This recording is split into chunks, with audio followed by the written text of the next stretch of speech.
गज साथी को नहीं मुनिकुड़ा हाथी सुरक्षा शिविर अनुष्ठित। राज्य सरकार जंगल और परिवेश और जलवायु परिवर्तन विभाग निर्देश क्रमे मुनिकुड़ा फरेस्ट रेंज ऑफिस सभागृह आज रायगड़ा बनखंड स्तरीय हाथी सुरक्षा गज साथी मानक प्रशिक्षण शिविर अनुष्ठित हो जाइए। रेंजर श्री अनिल कुमार बाला संयोजन मुख्य अतिथि एसीएफ श्री प्रदीप संदीप कुमार पृष्टि मुख्य वक्ता वन्य प्राणी तत्व अवधारक श्री गौरांग चरण राउत सम्मानित अतिथि गुणपुर डेपुटी रेंजर श्री गंगाधर मिश्र केसिंगपुर डेपुटी रेंजर चंदन कुमार गमांग प्रमुख अतिथि वृंद जगन्नाथ प्रतिमूर्ति ठारे प्रदीप प्रज्वलन कर शिविर को उद्घाटन करथिले। अतिथि समेत उपस्थित कर्मचारी और गज साथी माने निज निज आसन में छिड़ा होई पूर्वतन प्रधानमंत्री श्रीयुक्त मनमोहन सिंह वियोग कर 2 मिनिट नीरव प्रार्थना करा जायतिला। एही शिविर में शताधिक गज साथी मानक हाथीर सुरक्षा और निजर सुरक्षा हाथी निकट दूरे रहिबाको एही शिविर में परामर्श दिया जायतिला। लोकमानक द्वारा हाथीर बासस्थान और खाद्यर अभाव जोगु हाथी माने जनबसति आड़क मुहाई विपद सृष्टि करुछंती।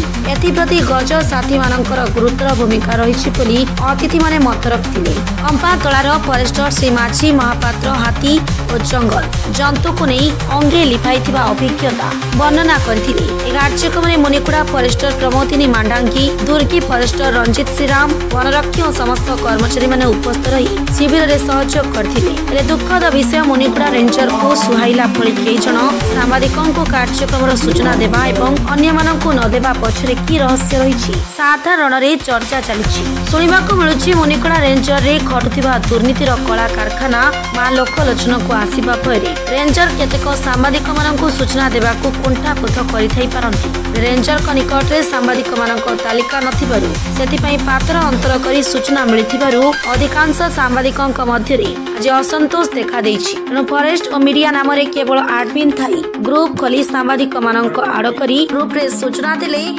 सुरुखुरे वन विभाग कार्यक्रम को नहीं गणमाध्यम स्वच्छतार प्रकाश पाई परिबो। नमस्कार, मो ना संदीप पृष्टि सहकारी वन संग्रह रायगड़ा डिविजन आज आम वन साथी गज साथी आज अवेयरनेस मीटिंग कराइला।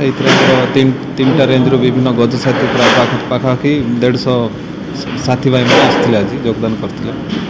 सर एतिक वर्ष है गज साथी प्रशिक्षण हो चोरा चलाण दिन सक्रिय हो।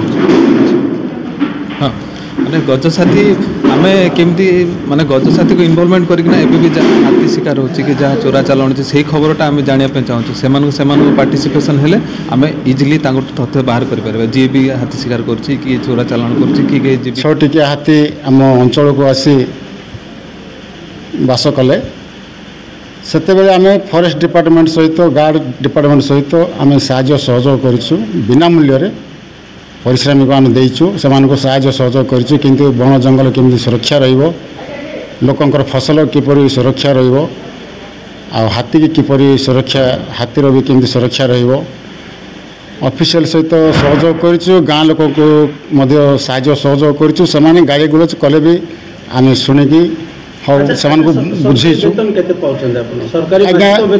सेटा गज साथी एबे हमर रिसेंटली वर्षेटी हला गज साथी आमको माने ये कले गज साथी रे आमको वर्ष को 5,000 टंका देइछन पाइछु किंतु दरमा सैलरी हिसाब रे देना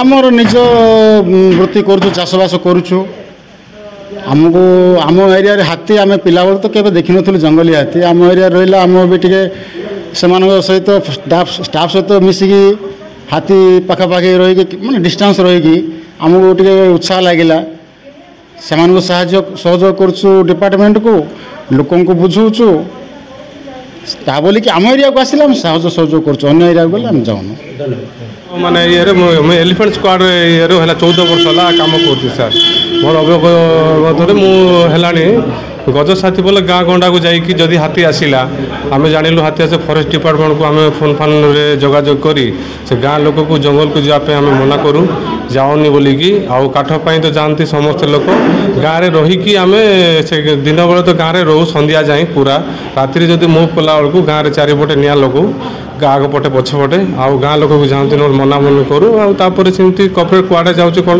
गतिविधि टी चेक करूँ आमती तो କେତେ ଦିନ ହେଲା ଆପଣ ଗଜ ସାଥିରେ ଯେଉଁ ଏଇଠି ଆପଏଣ୍ଟେଡ୍ ହେଇଛନ୍ତି? ସାର୍ ମୁଁ ହେଲାଣି 14 ବର୍ଷ ହେଲା ସାର୍ ଏଲିଫେଣ୍ଟ ସ୍କ୍ୱାଡ୍ ଭାବରେ କାମ। ସରକାରୀ ସ୍ତରରେ ଆପଣଙ୍କୁ କ'ଣ ସବୁ ମିଳୁଛି?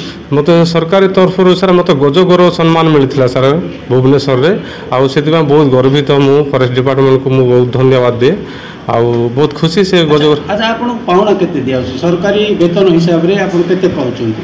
ସରକାରୀ ବେତନ ହିସାବରେ ତ ଆମର ସାଲେରୀ ତ ବହୁତ କମ୍ ସାର୍।